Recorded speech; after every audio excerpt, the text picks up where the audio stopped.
Welcome back to another Steaming Pile with Lauren and Tucker. I'm Lauren. And I'm Tucker. And I was thinking about like the way we see ourselves in people we watch and whether or not that should or does matter. Because I know that like with girls, it can be super demoralizing and make girls insecure to see like certain looks all the time. Mm-hmm. I assume to a degree that happens with guys, and I've definitely seen iterations of it, but I don't know where you stand on stuff like that. When you say demoralizing, what do you mean by that? Like you see unattainable imagery, and it makes you feel bad about yourself. Probably not to as severe of a degree. Yeah, that's probably it. And we probably don't. I guess it definitely depends on the person, but I guess we don't value that sort of outward, like the same set of attainable goals. So it really depends on the archetype of the character. And I'm struggling to be more specific but it's just a general notion I have that I don't think it applies as much, and where it does, it's fundamentally different. Yeah, I can see that. Because I'm like, typically it doesn't matter to me because I always considered myself far enough removed from some of the beauty standards that I'm like, why even try? But I do think it does come down to archetype sometimes. Mm-hmm. of what you want to be seen as. That and yeah, makes sense.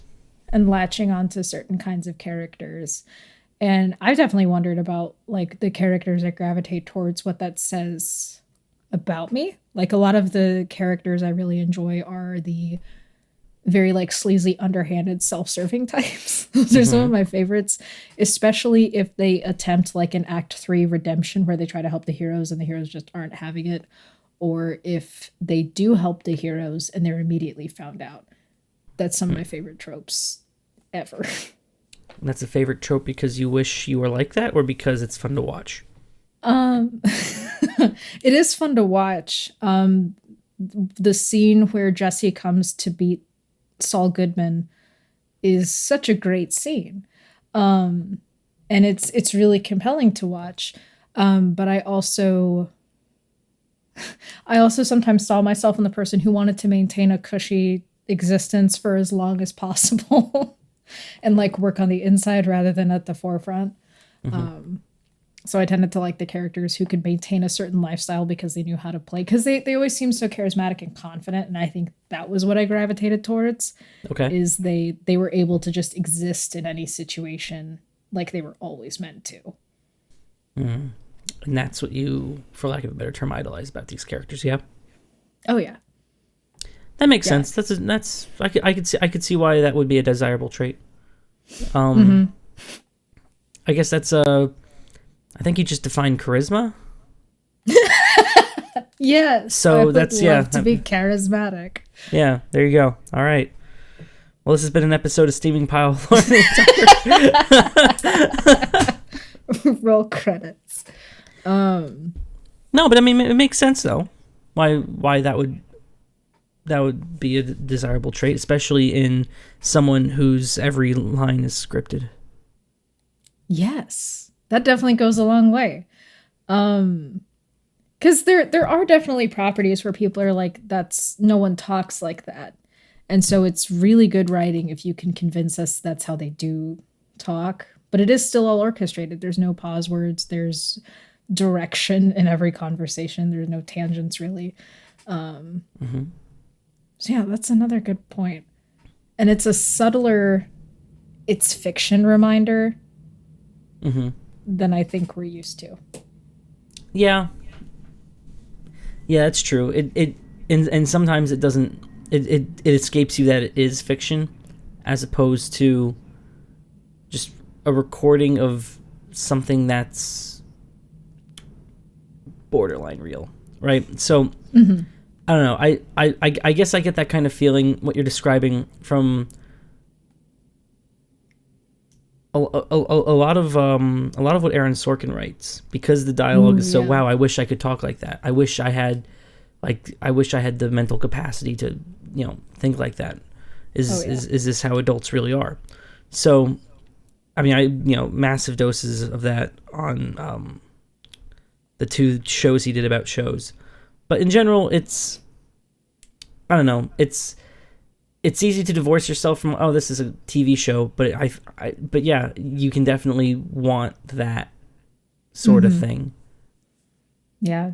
And I think people go through that in different waves, because we go through like things that we either read or watch and we're like, I want to make something like that. I think everyone felt that with Inside. I felt it with a book I just finished, where it's like, I have to do something like this because this is what I want for myself.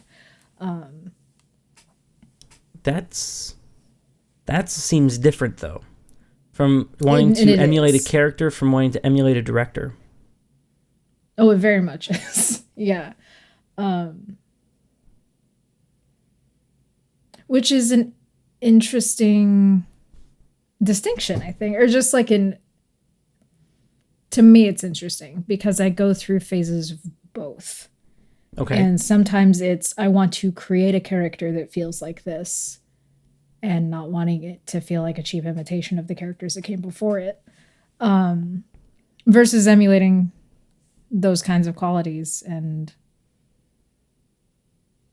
yeah, because some characters I want to be, some characters I want to have made. That makes sense. I get that too. What phase are you currently in right now? Right now we're in the that's what I want to create, because I'm watching Succession season 3 and Righteous Gemstones season 2 trailer just dropped. And so a family drama where the whole tension is who takes over, and you have just underhanded, terrible people who are still really smart with how they go about doing things. I would love to have something like that. Because I think family dramas like that are super interesting. And like, I've enjoyed that dynamic. I read The Brothers Karamazov a few years ago, and it has that, but to a lesser degree. It's more 3.5 brothers dealing with their weird, estranged feelings about their dad. And there's just a lot of drama to be mined from pre-existing relationships that we don't always get. And family dynamics where there's so much at stake financially and from a legacy standpoint is really cool. Yep. That's I mean, I imagine that was a lot of the appeal of what is it called? It's not Schitt's Creek. Transparent. Probably the most opposite to Schitt's Creek you could get. Yeah. Yeah, because there was a lot of family drama concerning legacy in that. Oh yeah. Yeah. And I mean, I in a way that made it interesting. I mean, the characters in that show didn't strike me as they struck me as kind of based in reality, but also kind of amplified, just in the way that they were. Right. Well, because for narrative purposes, they have to be amplified, because in real life, people can just stop making decisions about things. But in fiction, you need someone to make choices. Otherwise, extreme choices. The show, yes. Yeah. Yeah. And that is the thing I've come to appreciate, is characters making decisions. Because I play Dungeons and Dragons, and if you reach a point and none of the characters are like, well, we're going to do this now, it just stalls out until you like throw a body through a window and give people something to care about. And so consequences are way more interesting to deal with. And there's a lot of merit to just slinging as many consequences towards characters as possible. It is kind of interesting to think that a lot of fiction, I almost said all fiction, I'm not sure if that's true, but almost all, within a negligible margin, is just a character reacting to something. Is all fiction just reaction channels? I would think about argue why that you would watch a reaction channel. Um, well, I guess the main psychological reason why people watch reaction channels is that it makes you feel less alone. You're sharing in, you know, the shared empathy, whatever. But Yeah. it's also because of the person, right? I mean, there are a lot of boring reaction channels where, you know, Oh there's yeah. hardly any reaction, but you're there. At some level you're attracted to the personality that is reacting, and you know whether that's a real person or not, it's still a character. Is that just all fiction? It depends because in fiction there's the argument that the character should be making the decisions and not just things happening to them, which I guess they could still be reacting to the choices they make. But if they're only waiting for the next thing to happen to them, they're a passive protagonist and it's not as cool. I guess that's true. Yeah, yeah, that makes sense. All right, I retract my statement.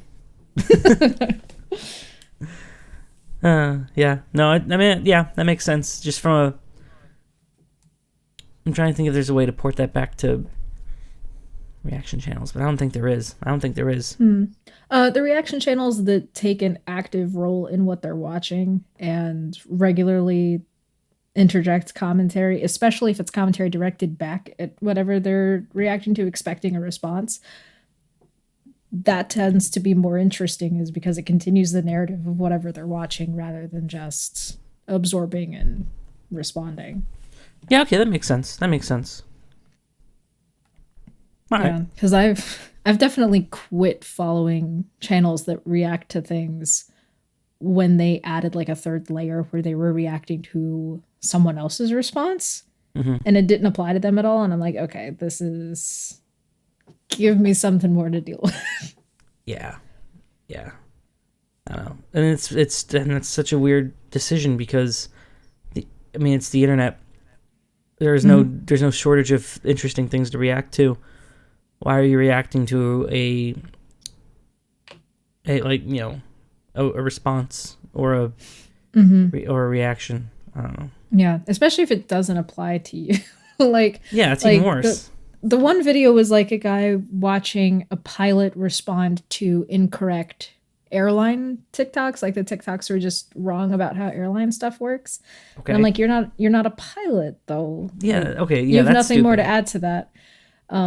Versus someone who made a response, someone responded to that. So they're like, okay, we're gonna walk through what they said in response to what I said. And I'm like, okay, again, it's as close to a YouTube response as we'll ever achieve in this era of YouTube. Yeah, it's as close to a conversation as you can have on YouTube. Yes. Yeah, that makes sense. That makes sense.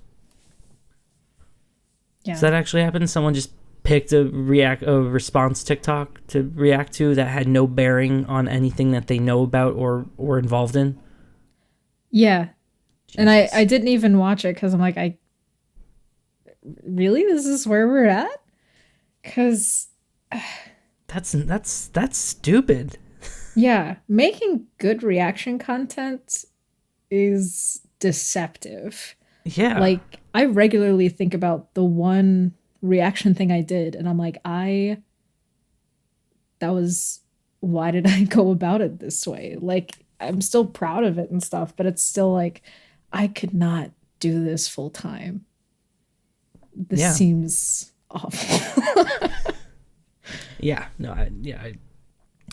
I can see that. Yeah. Because that's another thing I'm starting to get tired of, is just absorbing other people's content all the time. Because I enjoy it, but I'm like, is this really how I'm going to spend my time? Is just what other people make. And I think there is a good value in just deciding to leave. I unfollowed so many channels because I'm like, I don't need to consume this anymore. Mm-hmm. And there's something liberating in that. Oh, sure. Yeah. You ever go on subscribe purges? Just. Oh, yeah. Yeah. Oh, yeah. I'm like, I haven't seen the last 4 of your videos. Okay, goodbye. Yeah. Yeah. Gotta keep a lean subscribe list. Just a nice thin, short. Mm-hmm. Because before, I think I was at like 111. There you go. That'll keep you busy. Now, oh yeah, all the time. And they're all like essay channels. So it'll be 20 to 30 minutes. You looked Oh, at that glass suspiciously. that's a lot of content to pretend to think you're going to watch. Mm-hmm. Yeah. Yeah, because my watch later is long. It's still long. My watch Mm-hmm. later is at like 58 videos. Good Lord, Lauren. What? It used to be so much longer. It used to get up in the 90s. Okay, all right, okay. But and for the most part, the content I watch that does post every day is manageable. Yeah. But then every once in a while, you'll get someone and they're like, here's a 30-minute video. And I'm like, I gotta watch it. Yeah. Yeah, but I think it's probably for the best to reserve 30-minute viewings for, like, keep that list even slimmer. Yes. Yeah. I think I'm drinking bleach. It looks I like don't know. apple. It might be apple cider bleach because, or I don't know. Is bleach that color? No, it's iced tea, but I cleaned out the jugs with Oh, bleach no. today. Oh, Dilute no. bleach, and I rinsed it out pretty good, but I don't know if I got it all.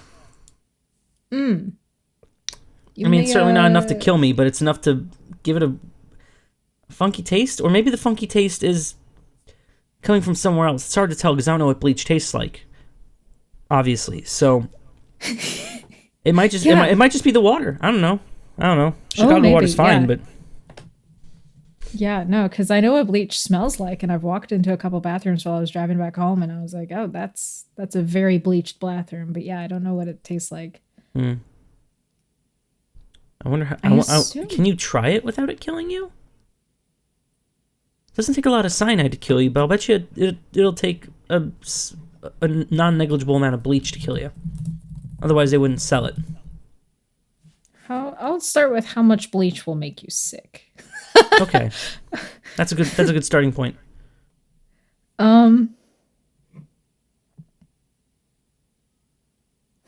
Can bleach make you sick? According to Gen Eon Technologies. And yes, it can, but Whoa, incredible find. yes. This changed. I hate when sites just change pages. Okay. You may trust that the effects of bleach will be manageable if you keep a safe distance and refrain from inhaling too deeply. We're not talking about. Oh my god, we're not talking about inhaling. We're Yeah. talking about consumption. Yeah. All right. We're looking at how much. Okay, but it's bleach- sold. It's in dishwashing liquid, so the idea that it wouldn't. Top It's result. recommended How much bleach does it take to kill a dog? a cup at least. I'll click on it, but I just want the FBI to know I don't own a dog. My mom does, but the dog will kill me before I kill it. My dog drank bleach. Oh my god! But there's no like. Chemical burns are pretty bad. Oh, that makes sense. Here we go. Oh. JustAnswer.com. That's reputable. I believe in you, internet. You can do it. Oh yeah, tissue burns Oh, in your boy. mouth, esophagus, and stomach. Then you get nausea, chest pain, lowered blood pressure, delirium, coma, and potentially death. So that just seems like a good high.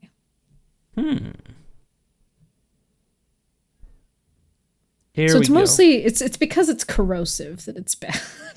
That makes sense. Yeah.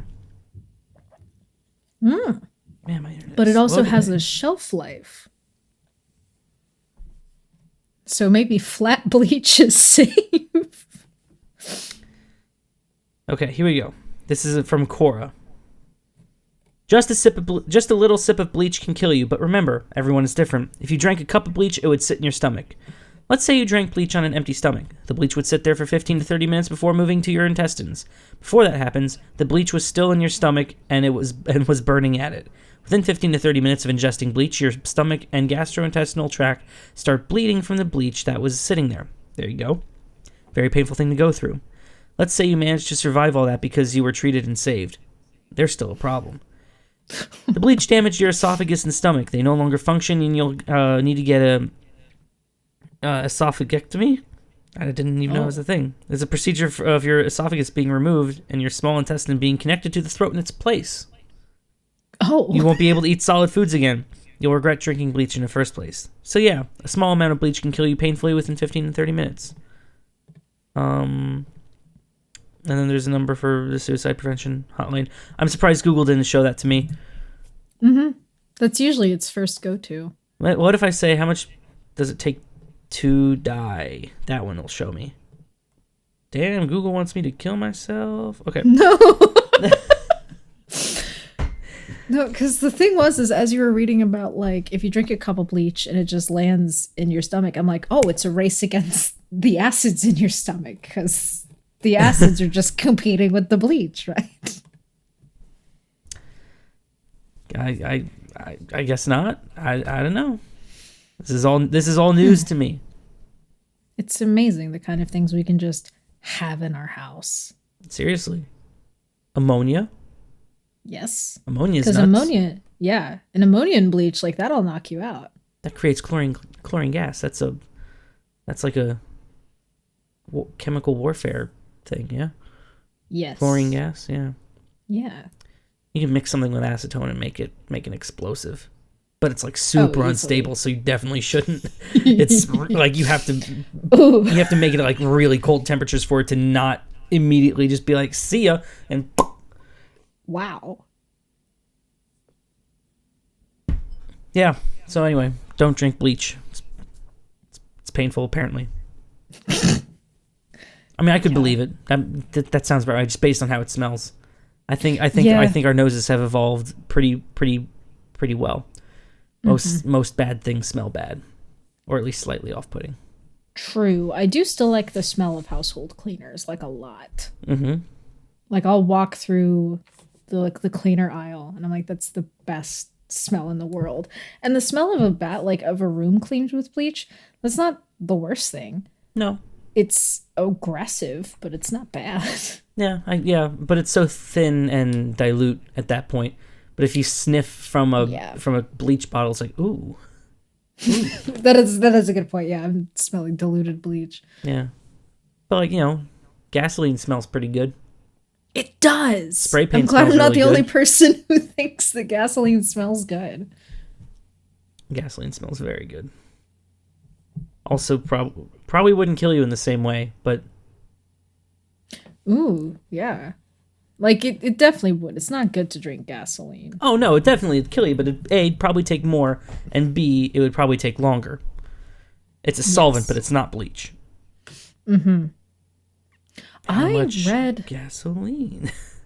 Yeah, I had watched a story of this kid who had, like, a genuine psychotic break. And I think he ended up killing his neighbors. Whoa. And before he did, he drank, like, a liter of motor oil or gasoline. And he thought it was cooking oil. Jeez. What?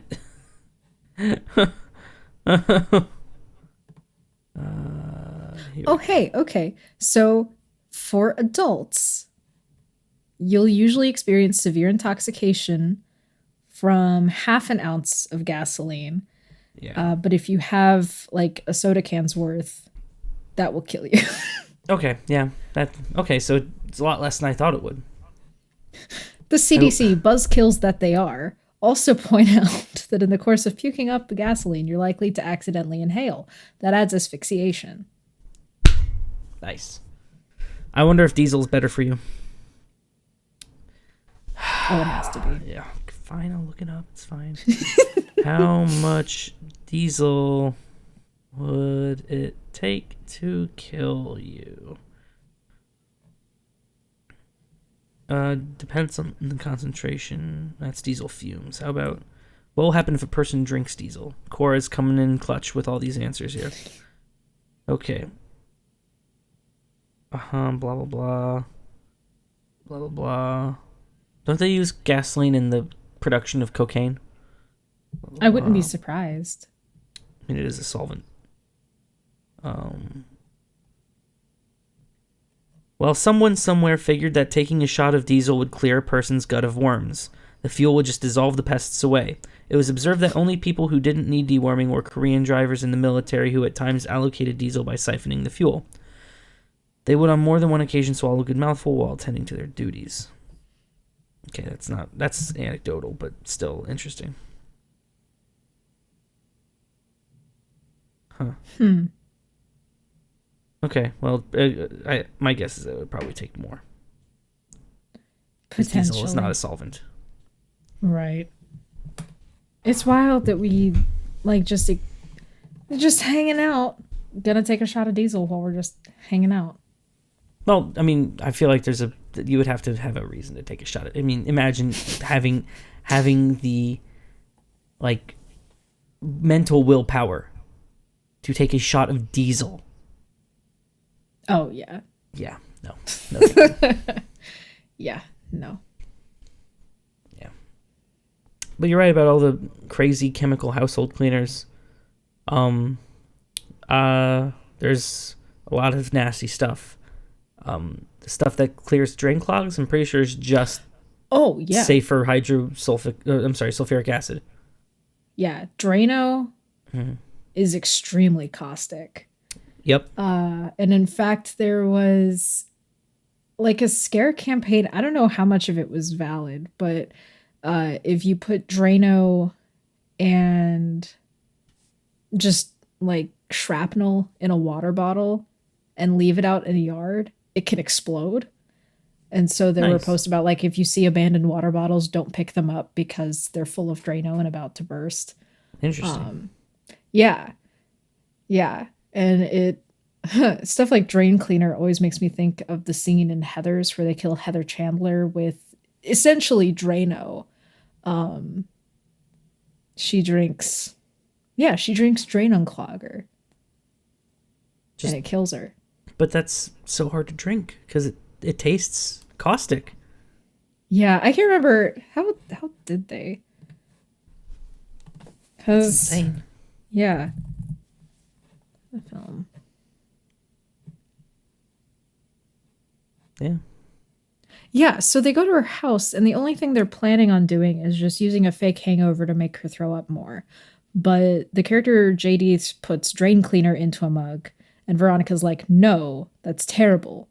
So Veronica mixes orange juice and milk together instead. But Veronica grabs the wrong mug, and JD notices it's the wrong mug but doesn't say anything. So yeah, she drinks drain cleaner. That's still... You have to be really hungover to make that mistake. Really hungover. I've never been in that position, thankfully. What, of being so hungover that you accidentally drink drain cleaner instead of milk and orange juice? Well, yeah, certainly the drinking drain cleaner thing, just hungover in general. Mm-hmm. Well, if there ever comes a time where you're, looking for a hangover cure, maybe drain cleaner is not the answer. Well, it will end the hangover, but it's not. Yeah. it's not the most effective way. The only hangover cure you'll need for the rest of your life. That is a true fact. Mm-hmm. I love jokes like that of, like, keep you warm for the rest of your life. And it's about self-immolation. Yeah. They're so simple, but so effective. Here you go. Hey, Google, tell me a joke about dinosaurs.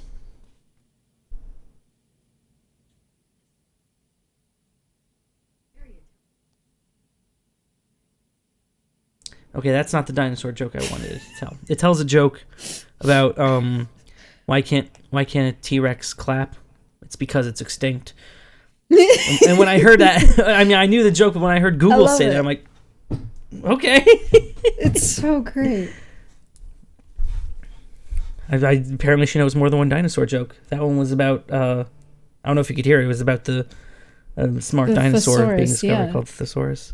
Yeah, I heard she's got dinosaur jokes. Yeah. It's also an interesting feature where you could ask it for the kind of joke you want. Really? Mm-hmm. Like if you want it to be dirty, clean, anti-humor.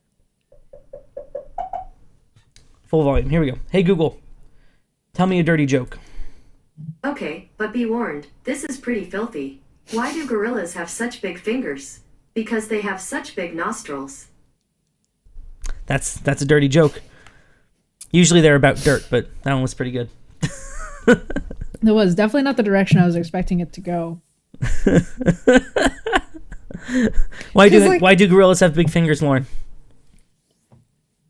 I don't know, something about the climax of King Kong. Because that was something someone pointed out, is that, like, in King Kong, he kidnaps the woman, and they're like, oh, King Kong would tear her in half. And people are like, not necessarily. Proportionally speaking, King Kong could have safe, compatible sex with the woman that he kidnaps. And that fact haunts me. That can't be true. There's no way. He can pick up an air. I have a King Kong poster right there. He's picking up an airplane. Oh. He's picking up an airplane. Is it 1930s Kong? I think so, yeah. Yeah. King Kong. But like just in general, any representation of King Kong has to have a king dong. By definition. He's huge. He is huge. Yeah. He can snatch planes out of the air. Mm-hmm. Okay. Now I don't know where the area of compatibility to incompatibility is in terms of diameter. We can ignore shaft length because you don't have to go all the way deep. Let's say, to put it as Larry David would, she's got the big vagina. How big must it be to receive King Kong? How big? Okay, well, let's start here. What is the average girth of a gorilla penis? Yes, I'll look it up. It's fine. It's fine. My search history is already down the toilet. Average size of... you're gonna love the sponsor today, by the way, gorilla. I was about to say it's brought to you by ExpressVPN. Don't want people knowing about these searches. Okay. Interesting. That can't be right. Hang on. There's no way. Because, like, we know that the female vagina can at least dilate to 10 centimeters because that's required for childbirth. Okay, we'll do the math. Hang on, we'll do the math. Today, the average erect gorilla penis is 3 centimeters long. Easy. That's length, but I don't think there's any literature about girth. So now we need to scale it up by how much bigger is King Kong than the average gorilla. Well, the average mountain gorilla, they're like 6 feet tall, 350 pounds, and Kong is like 30 feet tall. Maybe. He may not be that tall, because at least in the original film, it didn't seem like he was unreasonably tall. Godzilla vs. Kong, he was big, because he had to be. Yeah. Okay, well, let's see if there's any kind of canonical... Okay, I'm going to use my computer for this because this is serious research now. King Kong size, average gorilla size.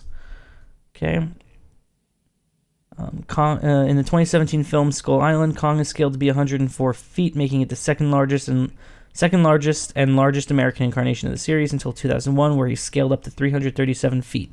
Which one do you want to use? We'll go with the 2017. Okay, so that would be 104 feet tall.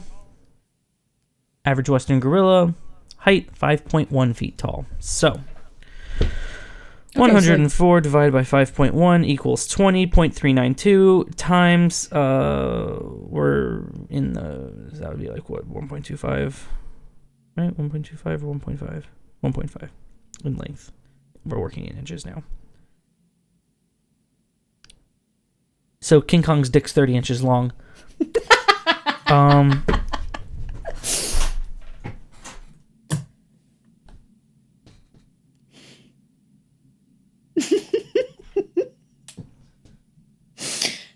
Seriously? That's it? That's 30 inches. Yeah. I'm really disappointed. what about the biggest one? 337. 337 divided by 1. Well, I already forgot. It's 5.1, right? Where'd my mouse go? Yeah. 337 divided by 5.1 times 1.5 equals 99 inches. Okay, so that goes off this tape measure. If it was Godzilla versus Kong, this whole tape measure is 60 inches. And then some. Yeah. Yeah. So, okay. So we can go back to the Kong Dong at 107 feet. That would be, I don't know, in terms of the girthiness of something like this. So we're at 30 inches right now, yeah? Mm-hmm. What would be, and you say on average 10 centimeters fully dilated? Yeah. And that's around. I don't know how it's that's definitely a diameter.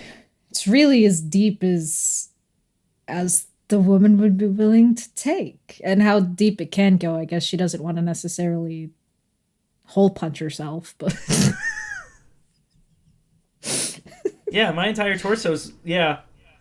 Granted, I'm a little bit on the short side, but no, that's So maybe just the tip is more than just an expression here. It's life-saving. I feel like it would be the size of a baby's head. I think that would be it. That's all that you could get in. Oh yeah. So just on the fringes. I'm glad we got to the bottom of this. Just on the fringes of being able to be possible. Just guesstimating at the girth, because I can't find any information on gorilla girth.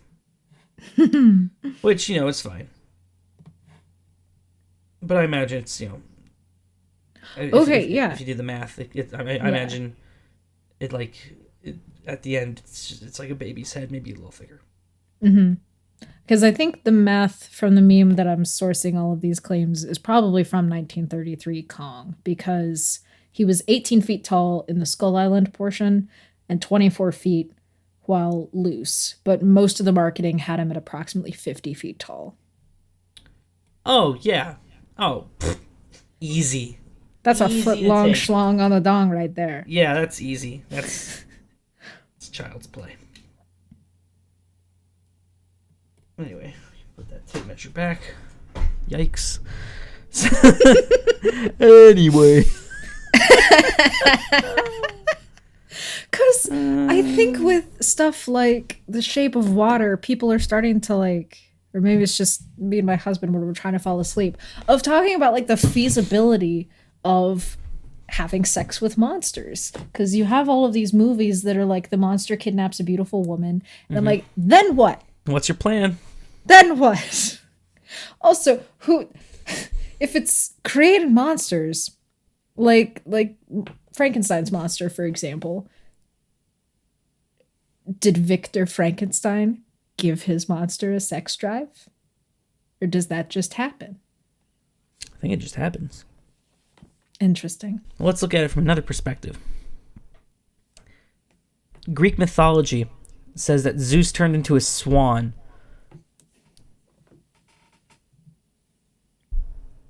In a way, it's kind of a similar thing, but what? Yeah. No, any of the monsters that Zeus turns into. Because, yeah.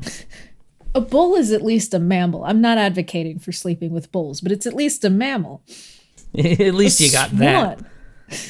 What is with the swan? How does that work? Does it have a corkscrew penis like a duck? I don't want to find out. And I certainly don't want to find out by having a demigod for a child.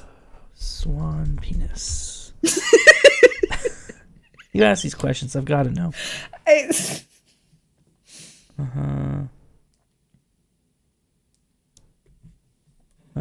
Ducks, geese, and swans are among the few birds that have a penis, shaped like a spiral clockwise. Yeah, I guess it's the same. Interesting. Yeah. Well, all right. I mean, it could be metaphor. It could be Zeus doing it as a litmus test. If he's is she enough of a freak to sleep with an animal? She's enough of a freak to sleep with a god. We're doing just fine. That's a good point. And honestly, what pure intentions? Weeding out the weak ones. Right. Yeah. We don't want to waste anyone's time. I mean, he's a god. He has Yeah. no concept of time. But Yeah. whatever. Yeah. Yeah. No. Because, yeah, we watched Blood of Zeus, which was not great. And the whole tension is there's like the main character is a demigod, because of course he is. Yeah. And the way they found this out is the queen was pregnant with a child that was the king's. And then she was also pregnant with a child that was Zeus's. They were like twins, but not twins. And so this guy comes in and he comes into the king because the king is like, what do you mean there are two babies? And the guy's like, 2 placentas, my lord. And I'm like, that was when we lost all faith in the show. We're like, oh, it's going to be that kind of thing. Because of all those stories about mythology, why are we going back to Zeus and all that? Yeah. It's a good question. Yeah. Because there are things in mythology that I am curious about. Like, I've lately been really interested in the Minotaur because I was thinking about it and I'm like, that's just a kid. Like, it's just a dude who's been trapped in a basement. Poor guy. Like, he's potentially only like 28 years old, but he would have still had to have been eating people. Like, here, we're going to send all the youth down into this maze. Go fight this 7-year-old bull child. Yeah. And the king was like, oh, gross. My wife had a bull child. Please, Daedalus, build a maze and throw my gross non-child down into this basement. Ancient Greek logic. Oh, it's my favorite. It's so goofy. How do you even arrive at that? How do we even, could kill it. Or, hear me out. We could build a maze. Sick maze. And host these sick games where we call everyone here and have them go in a maze. And like, did Ariadne know that she had a half brother who was a Minotaur? I don't know.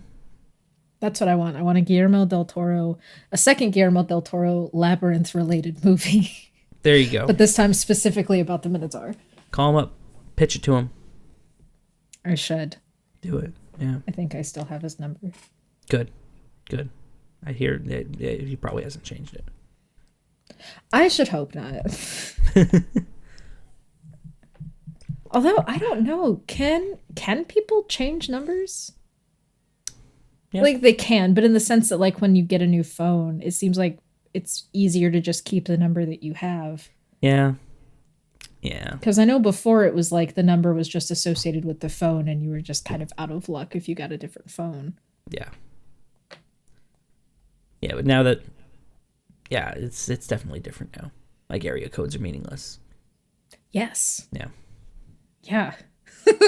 Because used to, that was like the dead giveaway that who was calling you, it was a scam, because you'd get calls from your hometown area code and it's like, I don't live there anymore, so I guarantee it's not someone I know. Mm-hmm. But then everyone works remote now and everyone has a cell phone from the area code in which they grew up. So just let everything go to voicemail. Yeah, pretty much. Yeah, no. It's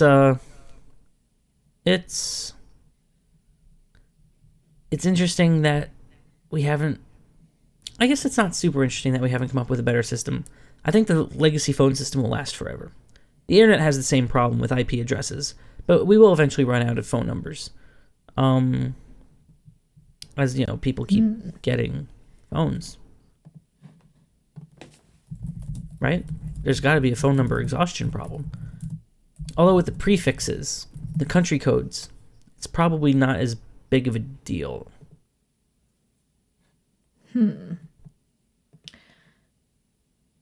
Right. Yeah, so I jumped to Quora because It's been a good source. Because someone has asked how long until we run out of phone numbers in the United States. Because they're like, well, there's Each digit has a possibility for 10 combinations, 0 to 9, and then order matters. It means there are 10 to the 10 possible phone number combinations, or 10 billion possible numbers. But this is not exactly true. Numbers can't start with a 0, so that takes away a billion possible numbers. And then you have 3-digit numbers, so that takes away 10 of 1,000 possible combinations, or 1%. Presently, to allow 7-digit dialing as well, the number prefix also cannot start with a 0 or end with 11. That's 11% of all numbers. So, between the two basic rules stated, there are only 7.92 billion usable numbers. It's not enough to run out nationwide, but likely enough to cause issues in high growth areas. Yeah, makes sense. Because you can buy phone numbers. Because I know that there have been lots of like scary stories online where phone numbers have been associated with creepy things, but they've been bought by like advertising companies essentially. Mm-hmm. So it may just be like a reshuffling. Like if a phone line is discontinued, that can potentially feed the number back into the mix, but I don't know. Yeah. I guess they can't. Can they just retire numbers? I have no idea. I have no. What happens when a phone? I always assume they put it back into the number pool. Yeah. But I'm curious if we'll ever get to use 555 as a starting number, because that's always the number that's used in television. Yeah, we can't at this point. 0% chance. Yeah. I do wonder if anyone has pi as a phone number. Because in St. Louis, the area code's 314. So... it would just have to start 159. Yeah. Pi phone number. Someone's got to own this. 159-265. I don't know the number after that, so we'll just start with that. 314-159-2653.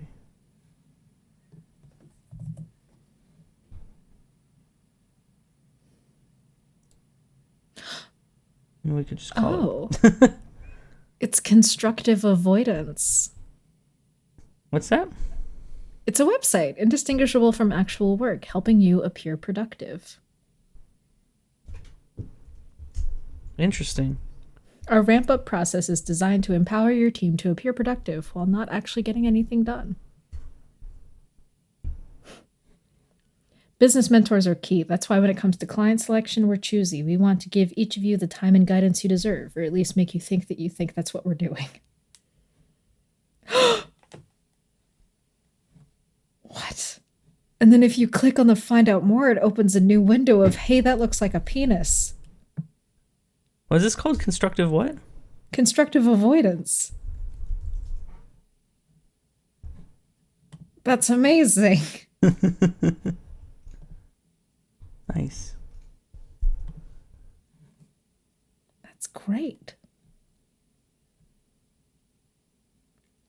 It Everyone, also generates the Fancy Pants Company Oh, good. on Weebly.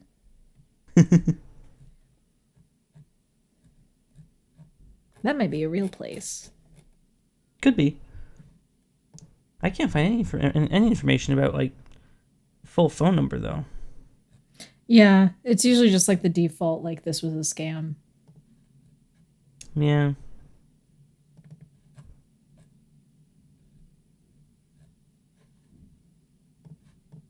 Interesting. All right. Well. Yeah. Because no, I myself miss landlines. Sure. As much of a hassle as those are to set up, because I don't like when people have my cell phone number, because I'm still of a mindset that like my cell phone is my business. I don't want people to just have access to it. Right. Yeah. Yeah. That makes so sense. I'll read stories about like people who've been doxxed, and so their number's just out there, and they have to turn their phone off because they don't have time to field all of those calls. And I'm like, that's a nightmare. Mm-hmm. Doxing in general is a nightmare, but specifically people just calling you, that's a nightmare. Yep. Yeah. I hate taking and receiving calls, and I don't know why.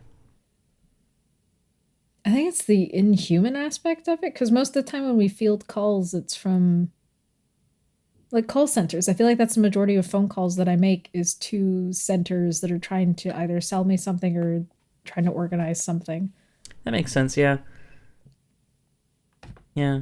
And even though it's another person at the other end of the line, most times it just I don't. Yeah. They're But working. So yeah. like, Yeah. But it is. It is still talking to a person. oh yeah. I'm conflicted because that's definitely more human than an email per se, right? Yeah, I hate robocalls. Have you gotten those robocalls that will throw in the human like thinking pauses? Yep. Yeah, I hate that. That's an even worse uncanny valley. Or when they'll throw in like the little typing sounds. It's no, don't try to convince me it's a real person.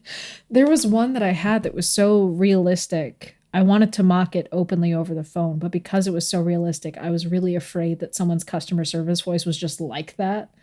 And so I didn't want to say anything because I was afraid it was a person. They're getting good. They're getting good. I think some of them just have recordings of people leaving a voicemail. Because I don't answer the phone, I let it go to voicemail if I don't recognize the number. Yeah. And the recordings are of real people, definitely. But Oh yeah. but it's like, okay, yeah, okay, Yeah. I'm sure. But the callback number never matches the number they call with. That's also true. Also true. Yeah. I got my first we're calling about your car's extended warranty type calls. Hell yeah. And I'm like, oh, they do exist. Hell yeah. Wonderful. That's what we like to see. It might be a variation on the uncanny valley. Maybe, yeah. Yeah, I think it is. Because I've had a couple experiences with the uncanny valley. There were a couple of like ARGs that I watched compilations for, and I'm like, that it's too close. Don't like that. No, yeah. Because I don't know if you've seen anything for the Mandela catalog. The Mandela But catalog. Yeah, it's just this online horror thing where the whole horror aspect is distorted human faces. Oh, interesting. It's freaky. Hmm. Wendigoon has a really good video recounting the whole thing. Yeah, I've never heard of that this. I one- have to look at it. It's cool. Because yeah, I hate the uncanny valley because it's uncanny, but it is an aspect. It's still cool. Yeah. It's amazing that the valley exists. Yes. That's also evolution at work. Bad bleach think smells in the it's- uncanny valley. Thanks. Because the uncanny valley, I think, gets used in weird ways. I don't even know if this would technically apply, but I read that they did a study where if a robot begs not to be turned off or says it's afraid of the dark, 70% of people will take twice as long to turn it off. And then there are others who just straight up won't turn it off. Interesting. Yeah. Very, very interesting. And deeply uncomfortable. Oh, yeah. I don't want to deal with a robot that doesn't want to be turned off. Yeah. Well, it happened with what, Curiosity? There was some Curiosity or Opportunity. There was one rover that it was starting to lose power and it said, I'm afraid of the dark. Or something. It said what? Words rover. Opportunity rover, last words. Oh, yeah, Opportunity. He said, my battery is low and it's getting dark. Where did that come from? A lie, apparently. It had to have been. Yeah, because it was from a tweet from science reporter Jacob Margolis. Oh, he hadn't intended for his words to be taken literally, and everyone thinks that is what the rover said. Yeah, there's no way. No way. Absolutely not. Disbelief. 0 out of 10. No realism. Good graphics, but storylines lacking. That is a shame. But also, why? I, I get it. We want robots to feel like fun. We don't want them to feel threatening. But also, giving them these human characteristics make them so much more threatening. Yeah, we shouldn't do that.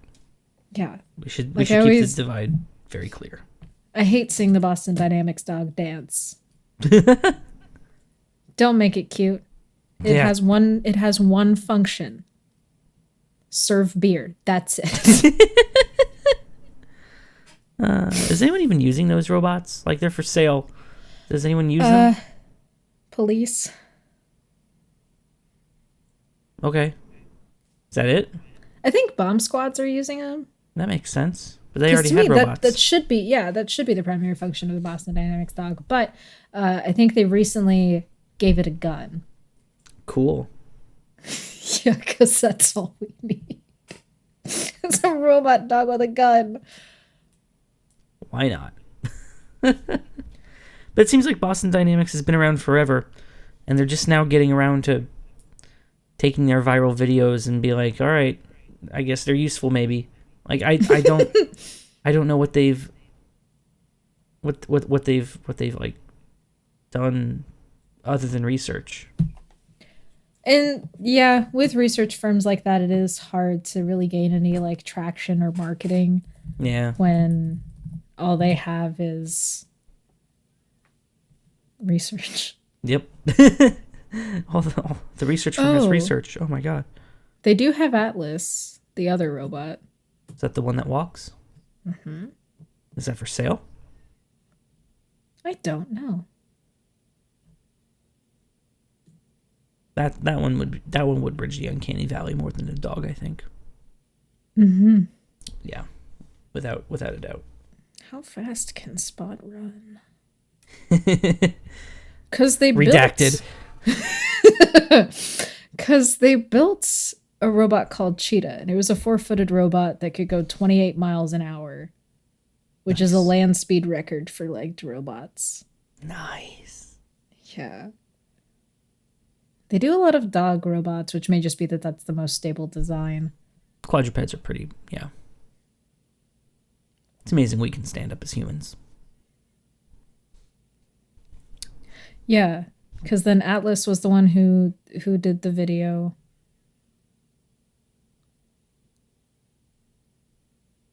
Mm-hmm. And then they've got another robot called Handle. That one's tall. It's 6.5 feet tall. It can walk 9 miles an hour and jump 4 feet vertically. Oh my god. Yeah. Oh no. That's... Well, it was nice knowing you, Lauren. Oh my god. I mean, the fact that they can make a robot stand on 2 feet is like there's so much circuitry in our brains that is dedicated to just standing on 2 feet. I mean, yeah, the balance. What else can stand on 2 feet? What else is? I mean, nothing's evolved to do that. We're pretty good with center of mass, but I don't think any other animal can do it for an extended period of time, right? Gorillas maybe. They're not thrown out of weight with their giant dicks because apparently they have just the smallest, 3 centimeters. But what else? Dogs can stand and beg, but not for very long. Meerkats? I don't know what the meerkat length of time standing upright is. Oh yeah, I don't know. That's right, meerkats exist. I forgot all about them. Yeah, they're adorable. Yeah. Remember that whole TV show about them? Meerkat Manor? Meerkat Manor, yeah. The prequel to Downton Abbey. They'll make a show about anything. They will, yeah. Oh, yeah, I watched an episode of Hell's Kitchen today. In 5.1 surround sound. And then I took it into an audio editor and isolated the channels because the way they're usually mixed is you put the dialogue on the center channel and everything else in the surrounds. So you can isolate the music on the left and right channel, but then you can isolate the musicless dialogue in the center channel. And it was so interesting to watch. It was so much, I don't know, it had such a different vibe without the music. Such a different vibe without the music. It's actually, I bet it would. but yeah, it was incredible how different and less frantic and chaotic it seemed without the music. So cool, so cool. That makes a lot of sense. The music is meant to be manipulative. It's meant to get you in that mindset. Yep. And then you isolate the music, and it's like, what am I listening to? This is all like this is all like general MIDI instruments. It's like the everything that's happening on screen distracts you from the music itself is fine, but the way it's rendered, it's definitely computer generated music. It's like, oh, there we go. Now you know. That's wild that you can isolate things, because I wondered that all the time, like how you could take a song and turn it into a karaoke track just to throw up on YouTube. I was like, but how do you get the words out? So with that, where it's just recorded in stereo and everything is mixed into stereo, that takes either really takes a lot of talent, or it's like, you know, artificial intelligence. They're making there's some decent AIs that will split songs into several stems. In the case of TV shows and movies, they are mixed in 5.1 or potentially even more channels of surround sound, and it's just common, very common, that the voices, the people talking, are on the center channel, and then everything else is on like left and right, and then behind you sound effects, left surround, right surround, and then they just slap a low pass filter, and then let everything go through into the what's called the LFE. I don't know what it stands for. Low frequency something. The subwoofer. And that's generally how they master it. So if you can get your hands on the 5.1 audio, or 7.1 audio, if you're really lucky, it's possible to separate it out. That's how they were able to get isolated vocal stems for all the songs in Inside. Oh. Because it was mixed in 5.1, and you get it from Netflix in 5.1. That's really cool. Mm-hmm. That's super cool. Yeah. Sound engineering is just so... That, I think, is the most underappreciated thing. Oh, yeah. In production. Oh, absolutely. Yeah. Because it's black box to me. And I think it's black box to a ton of people where they're like, I have no idea. Yep. Yeah, it takes art, and now they're doing positional audio with like, what is it, Dolby Atmos? I think how that works is all the audio mixing is left up to the player, because all the audio engineering goes into defining where in space around a central point a sound occurs. So instead of mixing it down to like 5.1 channels, you have it's positional, and then because each setup is different, the box will construct which speakers it should come out of. I think that's how it works.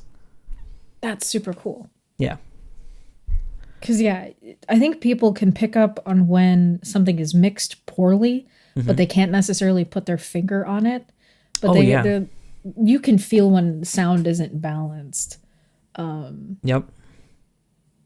But the technique to get it to sound good and to sound right, because I think we underestimate how much is done in post. Oh, a lot. I know I do all the time. Like it was wild to me to have ADR, like to know what ADR was. And so I'm like, wait, you mean they weren't saying these things in the moment? And the non-linear process of film. Yep. The fact that it comes together and looks good is insane. Oh God, yeah. Especially when you like, if you start paying attention to as one person's talking and they cut to different shots, you can see that it's out of sync. What they're saying and what you're hearing, and because they only took the audio from the one head-on take. Yeah. And it's after you start watching for it, it's actually really distracting, and I don't recommend you actually It go look is. for it. And it would confuse me when I would see scenes like that where it'd be behind and the way their jaw was moving, it'd be like, I don't think there's no Yeah. way that matches with what you're saying. And I couldn't put my finger on, like, maybe jaws just move differently but no. It's a different It's take. so learning about ADR, I'm like, oh my gosh. That makes so much more sense. Yep. A lot of Italian movies are like that, where the entire thing is ADR. Yeah. Yeah. It's so strange. That threw me off when I watched 8.5 for the first time. Mm. Because I was like, I didn't speak Italian. So the fact that the Italian I was hearing didn't feel like the Italian I was seeing, I was like, what? Yeah. What is this? Even Italian films that are in English do it. It's like, Oh. yeah. Yeah. Yeah, when stuff is dubbed in live action, that's really hard to do. Because when I watched Legend for the first time, I think Tom Cruise's lines are all dubbed. Mm-hmm. And it is distracting. I don't know.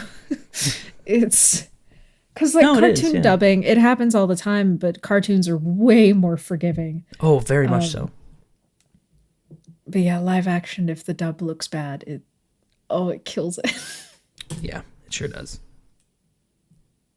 Yeah, so good dubbing is an art. Yeah, although I'm not sure if you can really do a quote good dub of live action. I think it'll always sound out of place. Mm-hmm. I'm trying to think back to like international movies I've seen that have been dubbed into English. Or just English into English. Oh, yeah. I submit that's even worse. Yes. Because it takes you out of the flow of the conversation. Mm-hmm. Yeah. Yeah. I honestly think Rodan is the best Japanese to English dub I have seen. And that came out in like 1959 or something. Oh, damn. Yeah. Because the first Godzilla movie is weird because there is a guy who speaks English the whole time. Mm-hmm. And he'll interact with Japanese characters who are dubbed into English. But I'm pretty sure they're speaking Japanese to him in the original. That's pretty cool. And it is, yeah. Yeah. The choice of what gets dubbed and what doesn't is also fascinating. Yes. Yeah, no, it definitely is. What shows and movies they decide to invest that in. Yeah. Yeah, you're still talking about foreign dubs? For the most part, yeah. Yeah. A lot of hentai is foreign dubbed. That's so weird. Like, who's paying for that? I don't know. Maybe it's a charity. Sometimes people want to follow the plot. It's true. They're focusing on other things, but they want to be present in the moment. There are plots? Allegedly. You don't just skip around? Anyway.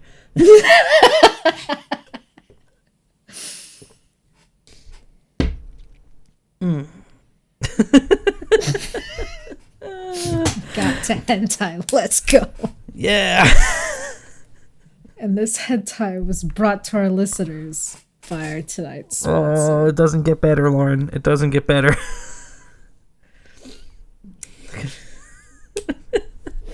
Oh, I'm not going to make it through this one. This episode of Steaming Pile is brought to you by Golden Corral. No, not the weird buffet place with the gross chocolate fountain that everyone's secretly afraid of, but decides to use anyway.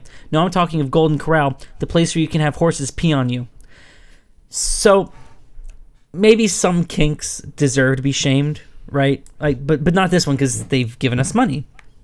So, can't shame them here. Beyond the obvious reasons of having horses piss on you, some claim horse urine has a staggering health effect on those who slide under those beasts and open wide. Non-peer-reviewed journals claim that horse urine can replace your daily multivitamins, help you lose weight, cure cancer, and even help you grow a ponytail. So go to Golden Corral, let a horse piss on you, and feel free to tell people it's because you're trying to cure your cancer. Nobody will know.